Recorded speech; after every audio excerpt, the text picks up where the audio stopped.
मैं समझता हूँ कि परिणीति है जयराम ठाकुर का बयान, और उनको लगा कि उनको भी कोई चुनौती दे रहा है। और अनुराग ठाकुर भी अब क्योंकि केंद्र की राजनीति से तो फारिग हो लिए हैं, वहाँ उनके पास कोई असाइनमेंट है नहीं, मंत्रिमंडल में जगह नहीं मिली, तो वो भी अब हाथ पैर मार रहे हैं कि कहीं न किसी तरीके से ये भारतीय जनता पार्टी की आंतरिक कशमकश है।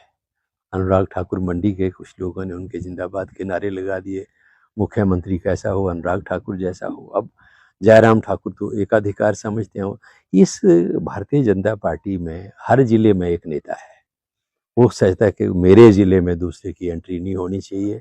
हमीरपुर में अनुराग ठाकुर और प्रेम कुमार धूमल जी तो बुजुर्ग हैं, चलिए उनको नहीं मैं कहूँगा, लेकिन अनुराग ठाकुर सोचते हैं कि हमीरपुर मेरा जिला है, यहाँ जयराम ठाकुर की एंट्री ना हो।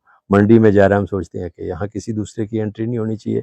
तो इसी तरीके से भारतीय जनता पार्टी में जिलों का नेतृत्व है अब, और भाजपा कई टुकड़ों में बंटी हुई है, टोटली डिवाइडेड हाउस है, एक दूसरे की शक्ल देखना नहीं चाहते, एक दूसरे के खिलाफ इतनी नफरत इनके दिलों में है जिसकी कल्पना नहीं की जा सकती।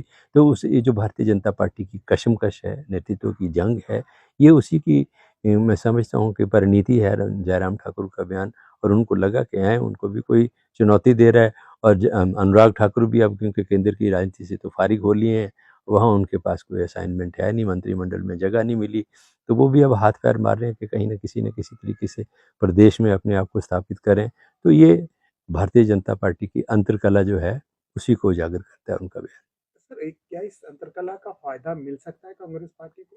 देखिए, हमारे लिए ये कोई ज़्यादा ना खुशी का विषय है, ये भारतीय जनता पार्टी का आंतरिक मामला है, वो आपस में लड़ें, एक-दूसरे के सिर फोड़ें, हमें इससे कोई लेना-देना नहीं है। मैं समझता हूँ कि कांग्रेस पार्टी को तो सकारात्मक राजनीति करते हुए अपने जो काम है, उनके आधार पर आगे बढ़ने का काम जो है, वो करना चाहिए। भाजपा में कितनी लड़ाई है, कितने वो आपस में लड़ रहे हैं, ये एक राजनीतिक घटनाक्रम है, और हमें तो अपनी जो पॉजिटिव वर्किंग है, उसी आधार के ऊपर लोगों से जुड़ने का और आगे बढ़ने का काम है, वो करना चाहिए।